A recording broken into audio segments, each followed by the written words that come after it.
বিদেশি জরিপে চাঞ্চল্যকর তথ্য ফাঁস। খালেদুজ্জামানের কাছে পরাজয়ের সংখ্যায় তারেক রহমান।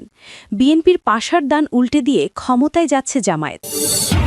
শফিকুর রহমান, তারেক রহমান ও নাহিদ ইসলাম কে হতে যাচ্ছেন আগামী প্রধানমন্ত্রী? জরিপে উঠে এলো চমকপ্রদ তথ্য। বিএনপির কাছ থেকে টাকা উপহার নেবেন, কিন্তু ভোটটা দেবেন হাঁসমার্কায় রুমিন ফারহানা। তারেককে হারাতে মরিয়া রুমিন ফারহানা। এরপর থাকছে নাসির উদ্দিন পাটোয়ারির নির্বাচনী ক্যাম্পে হামলা। সিসিটিভি ফুটেজে মিলল মির্জা আব্বাসের সংশ্লিষ্টতা। বাতিল হতে পারে মনোনয়ন। এবং সবশেষে দেখবেন মামুনুল হককে মন্ত্রী করার ঘোষণা জামায়াত আমিরের। জামায়াতকে হারাতে হাসিনার সাথে মিলে যে নতুন কৌশলে আগাচ্ছে তারেক রহমান। আগামী নির্বাচনের সমীকরণ দ্রুত বদলে যাচ্ছে।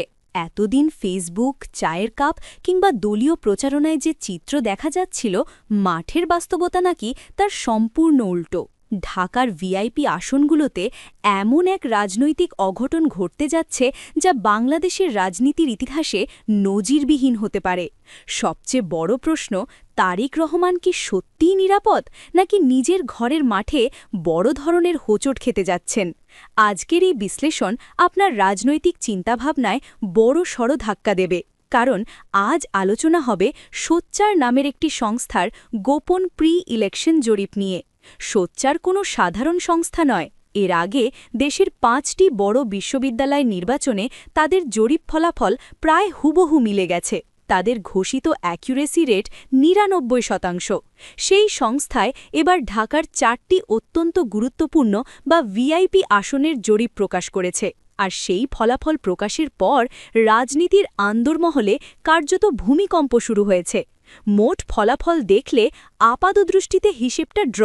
৪টি আসনের মধ্যে ২টিতে বিএনপি এবং ২টিতে জামায়াত বা তাদের সমর্থিত প্রার্থীরা এগিয়ে। কিন্তু আসল খেলা এখানে নয়। আসল খেলা লুকিয়ে আছে ভোটের ব্যবধান ও শতাংশের ভেতরে। চলুন আবেগের চশমা খুলে সরাসরি তথ্যের গভীরে যাওয়া যাক। ঢাকা ১৭, গুলশান বনানী। ঢাকার সবচেয়ে হাই প্রোফাইল আসন ঢাকা ১৭, গুলশান বনানী এলাকা। অভিজাত ভোটার অধ্যুষিত এই আসনে প্রার্থী খোদ বিএনপির ভারপ্রাপ্ত চেয়ারম্যান তারেক রহমান। স্বাভাবিকভাবেই সবাই ধরে নিয়েছিল এখানে তিনি একচেটিয়া জয় পাবেন, কিন্তু সোচ্চারের জরিপ বলছে ভিন্ন কথা। তারেক রহমান ৩৫%, স্বতন্ত্র প্রার্থী ড খালেদুজ্জামান ৩২%। ব্যবধান মাত্র ৩%, অর্থাৎ বিএনপির শীর্ষ নেতা নিজের আসনেই রেড জোনে। কেন এমন হল? বিশ্লেষকদের মতে ৩টি কারণ কাজ করেছে। ১. ড খালেদুজ্জামানের ক্লিন ইমেজ। ২. তার বিরুদ্ধে সাম্প্রতিক অপপ্রচার ও ভিডিও লিকের চেষ্টা সাধারণ মানুষের কাছে নেতিবাচক প্রতিক্রিয়া তৈরি করেছে, যা বিএনপির জন্য ব্যাকফায়ার করেছে। ৩. তারেক রহমানের কিছু সাম্প্রতিক মন্তব্য, যেমন নির্দিষ্ট পরিবারকে রাজনীতিতে আনা বা চট্টগ্রামকে বাণিজ্যিক রাজধানী করার ঘোষণা, ভোটারদের মধ্যে মিশ্র প্রতিক্রিয়া সৃষ্টি করেছে। জরিপ বলছে আগামী কয়েকদিনে বিএনপির সামান্য ভুল করলেই এই ৩% লিড উধাও হয়ে যেতে পারে। তখন তারেক রহমানের পরাজয় আর অসম্ভব থাকবে না। ঢাকা ১৫, মিরপুর। এখানে কোনো নাটকীয়তা নেই, আছে এক পেশে দাপট। জামায়াতের আমির ড শফিকুর রহমান ৩৯%, বিএনপির শফিকুল ইসলাম মিল্টন ৩০%। ৯%-এর বিশাল ব্যবধান। নির্বাচনে এত কাছে এসে এই গ্যাপ পূরণ করা বিএনপির জন্য কার্যত অসম্ভব। সাম্প্রতিক সময়ে ড শফিকুর রহমানের সমর্থনে ১ লাখের বেশি নারীর অংশগ্রহণে বিশাল মিছিল মিরপুরকে কার্যত জামায়াতের সেফ জোনে পরিণত করেছে। তার ভদ্র, শান্ত ও শৃঙ্খল ইমেজ এখানে বড় ফ্যাক্টর। ঢাকা ১৩, এখানে লড়াই জমজমাট। বিএনপি সমর্থিত ববি হাজ্জাজ ৩৭%, খেলাফত মাজলিস ও জামায়াত সমর্থিত মামুনুল হক ৩৪%। কাগজে কলমে ববি হাজ্জাজ এগিয়ে, কিন্তু এখানেই জরিপের সবচেয়ে বড় টুইস্ট। বিশ্লেষকরা বলছেন এখানে কাজ করছে সাইলেন্ট ভোটার ফ্যাক্টর।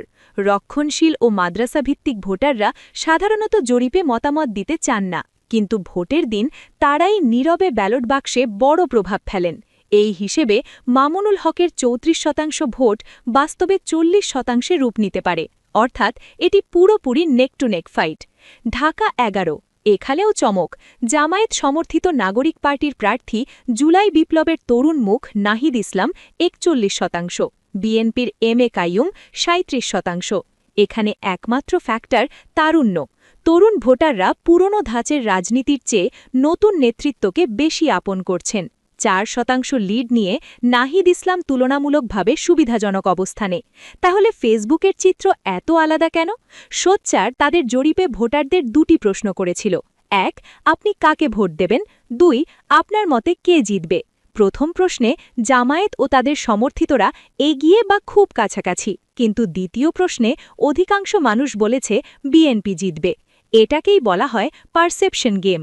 মানুষ ধরে নিচ্ছে বিএনপি জিতবে, কিন্তু নিজের ভোট দেওয়ার সময় তারা নতুন বা বিকল্প শক্তিকে বেছে নিচ্ছে। মানুষ কেন বিএনপি থেকে মুখ ফিরিয়ে নিচ্ছে? জরিপ পরবর্তী বিশ্লেষণে উঠে এসেছে একটি ভয়ের চিত্র। সাধারণ মানুষ আশঙ্কা করছে বিএনপি ক্ষমতায় এলে আবার পুরনো চাঁদাবাজি, টেন্ডারবাজি আর দখলদারিত্ব ফিরে আসবে। জুলাই বিপ্লব করে যদি আবার আগের জায়গায় ফিরে যেতে হয়, তাহলে লাভ কি? ইতিমধ্যে বিভিন্ন মহল্লায় বিএনপির কিছু নেতাকর্মীর আচরণ মানুষকে আতঙ্কিত করছে। সামান্য ফেসবুক স্ট্যাটাসের জড়ে মারধর, হুমকি এসব ভোটাররা ভালোভাবে নিচ্ছেন না। মানুষ চায় শান্তি, নিরাপত্তা ও স্থিতিশীলতা। অন্যদিকে জামায়াতের নেতারা ক্ষমা, সংশোধন ও সহনশীলতার কথা বলছেন। মাঠে তাদের কর্মীরা সংঘর্ষে নয়, বরং রক্তদানে বেশি দৃশ্যমান। নেতার চরিত্রই দলের চরিত্র নির্ধারণ করে। এই বার্তাটাই মানুষ গ্রহণ করছে। সারসংক্ষেপ: ঢাকা ১৫ ও ঢাকা ১১ জামায়াত ও তাদের সমর্থিতরা প্রায় সেফ জোনে। ঢাকা ১৩ সাইলেন্ট ভোটে মামুনুল হকের বাস্তব জয়ের সম্ভাবনা। ঢাকা ১৭ তারেক রহমান মাত্র ৩% লিড নিয়ে ভয়ঙ্কর ঝুঁকিতে। মাত্র কয়েক শতাংশ সুইং ভোট এদিক ওদিক হলেই বাংলাদেশের রাজনীতিতে সবচেয়ে বড় অঘটন ঘটতে পারে তারেক রহমানের পরাজয়ের মাধ্যমে। আগামী ১২ই ফেব্রুয়ারি ভোট কেন্দ্রে ঢোকার আগে নিজেকে একটাই প্রশ্ন করুন: আপনি কি আবার ফুড পান্ডার যুগে ফিরতে চান, নাকি শান্তি, নিরাপত্তা ও নতুন একটি ব্যবস্থাকে একদার সুযোগ দিতে চান? চূড়ান্ত সিদ্ধান্ত আপনার। আপনার বিবেক, আপনার ভোট। আসল রুভাদিকে স্ত্রীকে নিয়ে চাঞ্চল্যকর তথ্য ফাঁসে গেল ইউনূস সরকার। প্রশাসনের ভেতরে লুকিয়ে থাকা, মুখে মাস্ক, মাথায় হেলমেট পরা রয়ের ১০৩ জন সদস্যের গোপন টিম কে নিয়ন্ত্রণ করছে এই টিমকে? হাদিকে পৃথিবী থেকে সরিয়ে দেওয়ার পর এখন তাদের টার্গেট জাবের এবং হাদির স্ত্রী। অনুসন্ধানে বেরিয়ে এলো চাঞ্চল্যকর তথ্য। আরও জানাবো, নির্বাচনের আগেই টার্গেট করা হতে পারে তারেক রহমানকে। পোড়াও হবে ব্যালট ও ভোট কেন্দ্র। গোয়েন্দা প্রতিবেদনে ভয়ঙ্কর ষড়যন্ত্র ফাঁস।